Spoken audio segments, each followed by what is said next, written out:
All right. We need a new way to understand the dichotomy. We understand that there's what you call right and left in the political landscape of America, political landscape of the world. In the last 100 years, you've had well, the last 110 years, you've had two world wars, a Cold War, and people have stated that Nazism is on the right, and it's not. It's not on the right. Um, we've also equated, basically Nazism and communism are both forms of socialism. And socialism is actually a misnomer. It's not about society, it is about control. So Nazism was, to put it the way Reverend Moon put it, Nazism was an appeal to the head of society. That means the corporations and the so-called smart people of society to take hold and install a form of totalitarianism.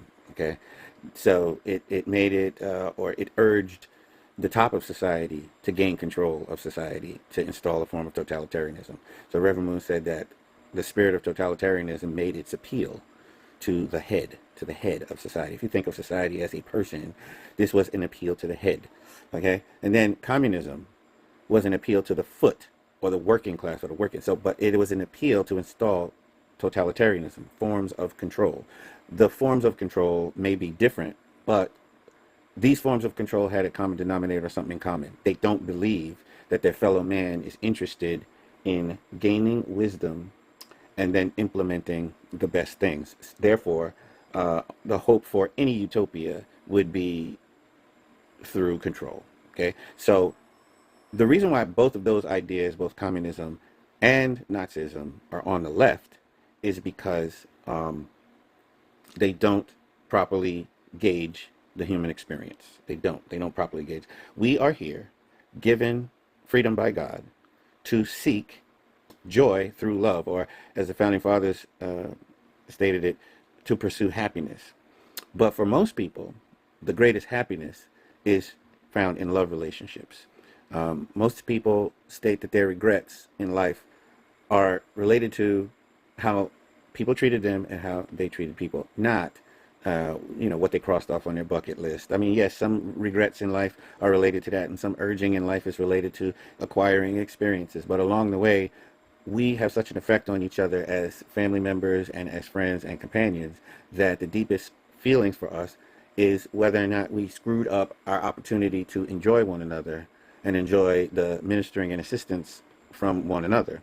And the founding fathers saw God in people, or God behind people, and that is actually a Christian view. For God so loved the world, he gave his son. That means God loved humans, right? It wasn't that his son was grand and human beings were trash. No, his son was traded for mankind because God had saw mankind as valuable. So when you see human beings as valuable, you want to let them breathe and you want them to get an opportunity to maximize the experience of being human. Now, what happened is human beings are in pain because there are fundamental problems in family and the way we relate. Um, and so they process this pain by becoming problems. Hurt people, they say. Well, what's the biggest thing causing hurt? Freud, these are sexual relationships and or early parent-child relationships. Fix the sexual problem, fix the family-child dynamic problem, and you will have gotten rid of the origin of a lot of the hurt that hurt people are animated by as they propagate hurt, right? So the hope of getting a utopia goes through honing the way in which we express ourselves as humans, instead of honing forms of terrorism to control the behavior of humans. So if you're in with the idea that human beings are fundamentally like some sort of an animal, not a divine thing, and it should be, I'm going to get them before they get me, or I'm going to control them before they control me, you're fundamentally on the left, okay? You're fundamentally on the left, which means you're fundamentally materialistic, and you don't find a poetic beauty in the potential of man, which is close to the heart of God. If you're on the right, you believe that human beings can soar to great heights, and you're interested in that coming about in your fellow man, and so you preserve freedom so that these forms of expression have their greatest opportunity to arise. That's what makes you on the right.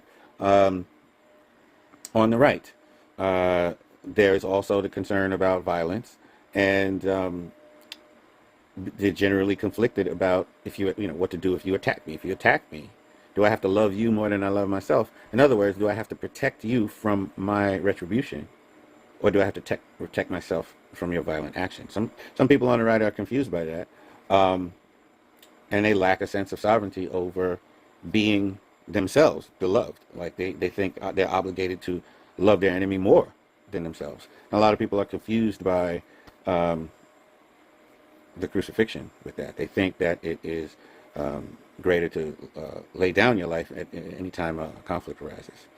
Um, yeah, I think that that view is a choice. It is a choice. It is a choice to lay down your life. But if I was going to lay down my life and then a strong man was going to push past my dead body and harm people that I also love, why would I be obligated to love the the violent person? Um, so some people resolve, and I'm one of those people that if I have to have a stain on my soul by dispatching this violent person in the interest of protecting my family, so be it. So be it. Because why should I choose to love the person with bad performances? If you love the person with bad performances more, you get more bad performances. If you love the poor who are less successful more than the rich, then you get poor performance. Um, so, in a sense, this is a conversation about what to do to increase good outcomes um, among free people. Okay, and we have to struggle with our freedom because freedom means that we're responsible for the way things end up. And I just realized that people are angry at Charlie Kirk for advancing freedom when they were actually interested in forms of control. You look at the alphabet people, and the alphabet people used to be about tolerance. We instituted the idea of tolerance because they whined about tolerance and tolerance and tolerance. And then for about a decade, where tolerance was the normal expected behavior of corporations and people one to another, they somehow flipped that and said, you must view me the way that I say, even though I'm not rooted in nature. And that was a voice of totalitarian pressing that made Jordan Peterson famous. Um, so I don't know what to tell you. It's kind of schizophrenic. Either you're totalitarian or you're not. And sometimes totalitarians look like they're the liberals, but I think if you believe that human beings are free in order to reach higher heights due to the fact that we can skirt controls and reach with our experimenting into places that none of us have reached before, it's to all of our credit when one of us finds a new realm of sweetness and a new realm of capability that through their freedom they were able to reach that. And to believe in that is actually to believe in the best of humanity. And if you've already given up thinking that human beings are so messed up fundamentally that they need your control, you're on the left, okay? And you're on the left because you're fundamentally totalitarian. Um, yeah.